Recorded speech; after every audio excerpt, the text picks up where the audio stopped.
Stephen Salvatore, Edward Cullen e Percy Jackson. Por que esses personagens nunca me atraíram a ponto de eu virar do time deles? Oi, Dona Abelha. Meu nome é Jaque Morello e eu sou escritora de fantasia dark e de romance. E hoje eu tô aqui pra falar sobre os personagens moralmente cinzas. Um personagem moralmente cinza é aquele que pode agir de maneira gentil e também de maneira muito violenta em determinados momentos. Ele não tá categorizado nem na parte de herói e nem na parte de vilões. E por que eles são tão incríveis de se amar? Por que a gente shippa tanto os personagens moralmente cinzas? A verdade é que personagens moralmente cinzas nos deixam mais próximos daquilo que a gente é, da nossa essência como pessoa, como ser humano. Ninguém é totalmente herói ou vilão. A pessoa mais problemática que você conhece também tem um fundo de humanidade, muito provavelmente. E a pessoa mais boazinha que você conhece também tem lá o seu fundinho de vilania. E foi nisso que eu me embasei para construir os meus personagens, levando em consideração a personalidade real deles, né? Por que eles tomariam as atitudes que eles estariam tomando? Ele só quer o mal da humanidade ou ele quer o bem de alguém e por isso ele faz o mal? Isso é o cerne de toda a questão do meu novo conto de Natal, o Natal da Flor Negra! Vocês já sabem, a gente vai trabalhar no conto do Natal da Flor Negra durante todos esses dias, até o dia do lançamento, que é no dia 15 de dezembro. E eu vou mostrar um pouquinho pra vocês de como foi esse processo criativo. Eu já tinha um personagem que eu queria trabalhar e uma personagem principal que eu gosto muito dela. Eu acho que essa personagem, ela me fez muito feliz enquanto eu escrevia ela. Tanto no original, né, que é O Último Inverno, quanto no conto. E por que eu gosto tanto da Flora? Porque ela não é uma personagem totalmente boa ou totalmente ruim. Ela tem os momentos muito bons dela e ela tem aquilo que ela acredita muito bem estabelecido. Mas ela também, se ela tiver que fazer alguma coisa errada para conseguir o que ela quer, ela vai sim. E isso nos aproxima muito de quem nós já somos, sabe? De quem nós somos como humanos e como nós tomamos nossas próprias decisões. Se nós tivéssemos que nos colocar no lugar daquela personagem, nós percebemos que faríamos exatamente a mesma coisa. E eu acho que é esse sentimento que nós devemos colocar, trazer para os nossos leitores, principalmente para quem quer escrever fantasia ou um dark romance, por exemplo, porque se eu trouxer um personagem que é totalmente tóxico, mesmo que ele seja o meu antagonista, mesmo que ele seja o vilão dessa história, eu não vou estar trazendo uma personalidade pra ele, verdadeira, sabe? Eu vou estar trazendo uma caricatura. Então, um estereótipo daquele tipo de pessoa. E não a realidade. A realidade é que pessoas más são complexas e elas tomam decisões complexas. Eu acho que a graça, assim, de trazer um personagem moralmente cinza é que a gente pode aprender muito com ele, sabe? E ele também aprende no meio da jornada. O Natal da Flor Negra é exatamente sobre um personagem aprendendo no meio da jornada. Ele tá achando que ele tá fazendo tudo certo e aí ele percebe: nossa, fiz uma merda do tamanho de um rinoceronte, sabe? Tipo, foi a maior merda que eu fiz. Então, a gente aprende com ele, a gente aprende sobre o verdadeiro significado de amor, sobre o amor que a gente deseja, o amor que a gente recebe, e isso é muito lindo, sabe? Eu acho que trazer essas nuances para esses personagens é muito bom. E por isso hoje eu vou falar para vocês um pouco sobre os personagens de O Natal da Flor Negra. Em O Último Inverno, a gente tem uma visão da Flora que ela é uma mulher livre, ela é uma mulher sedutora, ela é uma mulher que não tá nem aí pra porcaria do cargo de princesa. Ela não tá nem aí pra ser rainha, ela não tá nem aí pra nada. Simplesmente ela quer se divertir, viver essa vida bem, agradar os pais dela, e é isso, sabe? E em O Natal da Flor Negra é um conto que se passa anos antes de O Último Inverno. Então a gente tem um pouquinho de como que a Flora era ali no início, vamos dizer assim, na adolescência dela, sabe? Antes dela se tornar essa mulher que a gente conhece. E é muito bom saber que tem um personagem que ele não fala muito em Último Inverno, mas que ele tem um papel essencial e muito importante em O Natal da Flor Negra, que é o Jacinto. O Jacinto é o chefe da Guarda de Espinhos do Reino das Flores. E ele, tipo assim, ele é um cara muito sério, muito focado no trabalho dele. Ele é dedicado, ele é bom, assim, ele gosta de ser bom em tudo que ele faz e ele faz direito, sabe? Ele tá sempre tomando as decisões certas e tal. E ele é o melhor amigo da Flora, assim como o irmão dele, gêmeo, o Antúrio, né? Só que temos uma informação que nós não tínhamos em O Último Inverno.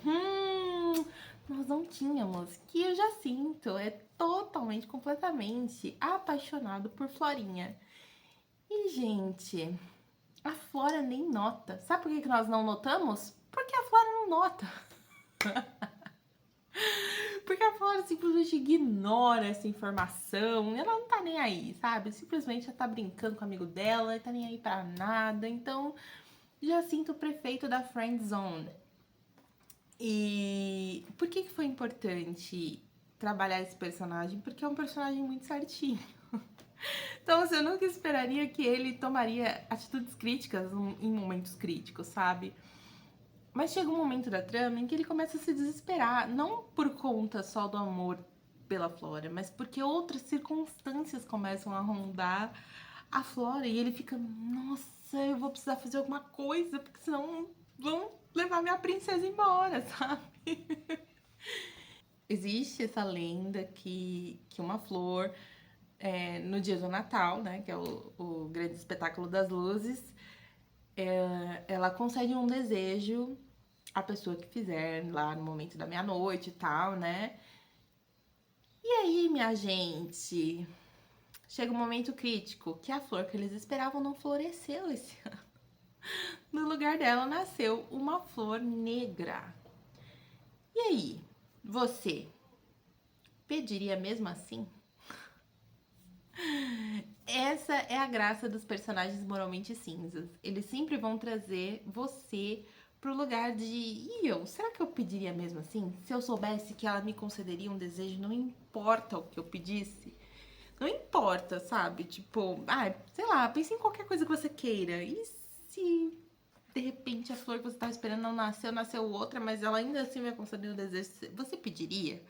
Se você tivesse desesperado, se você quisesse muito isso, então, eu acho que na construção dos personagens é isso que a gente deve trazer, assim, pra nossa narrativa, pra nossa escrita, né? O que eu costumo fazer também, quando eu vou construir um personagem, é entender as nuances do relacionamento humano mesmo. No relacionamento humano, não é que você, por exemplo, ou fique junto ou fique separado. Tem gente que fica por anos e nunca assume um relacionamento sério. Tem gente que é casado e não tem um relacionamento sério, sabe? Ou tem um relacionamento aberto, ou, sei lá, um trisal, sabe? Então, no relacionamento humano normal, as coisas não funcionam como a ordem padrão das coisas. E eu acho que o Natal da Flor Negra traz um pouco disso. Tipo, é um relacionamento que não é romântico no início, mas aí depois ela começa a olhar e fala: eu acho que você não é mais um menino. E depois, meio que eles não sabem o que fazer com essa informação e fica ali um. O que vem depois disso, né? E eu acho que isso tem muito a ver com a realidade, assim mesmo, né? Eu acho que um livro, mesmo sendo de fantasia, ele não precisa ser 100% fantasioso. Algumas coisas podem ser reais para poder trazer esse leitor para mais perto, sabe? E isso é importante na construção dos personagens. Mesmo o personagem que todo mundo sabe que tem em toda a história, que é o alívio cômico, que vai trazer a parte para as pessoas rirem, para as pessoas amarem ele. Ele é necessário, mas ele não pode ser caricato. Ele precisa ter um pouco de complexidade. Ele não é só um idiota que tá fazendo todo mundo rir. Ele tem uma noção da realidade totalmente diferente do que as pessoas teriam. Mas ele também lida com problemas e frustrações, ele também lida com consciência de classe, ele também lida com escândalos, então, mas ele lida da forma dele, então mesmo num momento difícil, talvez esse humor chegue à tona, mas não significa que ele seja um idiota. Então essas nuances de personagens sempre, sempre, sempre muito presentes, sabe? Que é o que vai fazer desses personagens fictícios um pouco mais reais.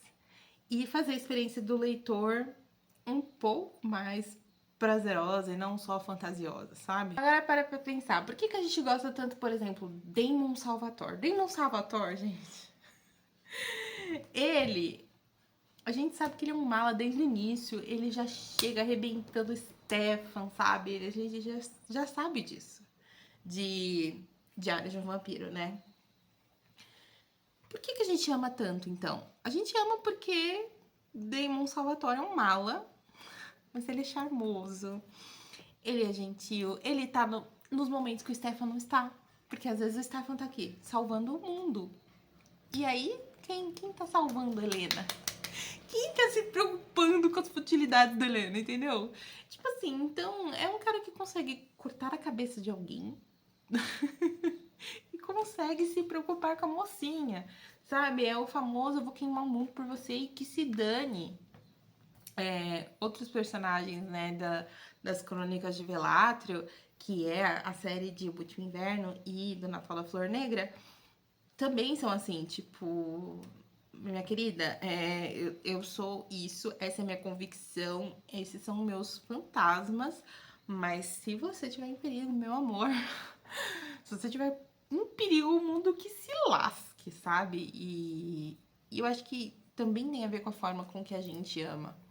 Porque quando a gente ama alguém, não tem muito esse parâmetro de, ai, a pessoa está certa ou está errada, sabe? Tipo, acho que principalmente aqui no Brasil, quando a gente pode falar mal de quem for. Tipo assim, ó, mal de marido, mal de irmão, essas coisas. Mas se alguém vier falar dessa pessoa, se alguém se meter com essa pessoa, é o famoso ninguém vai bater em nós, entendeu? Nós vamos se juntar pra cair em cima dessa pessoa, e é isso, né? É um aspecto muito brasileiro, eu acho isso. Até nas redes sociais a gente vê muito disso. Tipo, porque o Brasil tem essa síndrome de cachorro vira-lata, de que a gente gosta do, né? Tipo, mas vem falar mal pra você ver se o algoritmo não fica louco. Você não entrega pra tudo quanto é brasileiro pra falar, olha, você não vem falar de nós, não. Então, eu acho que os personagens moralmente cinzas, eles trazem um pouco dessa característica. Então, quando você for construir seu personagem, construir a narrativa do seu livro, pense nisso. Pense que nem todo mundo é bom ou mal. E pense quais são as nuances que esse personagem merece para se parecer ainda mais real. Se você tá gostando desse tipo de dicas, quero que você se inscreva no canal, ativa o sininho do presságio aqui embaixo, pra não perder nenhum vídeo, porque esse mês vai ter aula praticamente todo dia pra gente tirar suas metas do papel. Vamos tirar esse livro da sua imaginação e transformá-lo em realidade, tá certo? Eu espero vocês no próximo vídeo. Um beijo bem gostoso!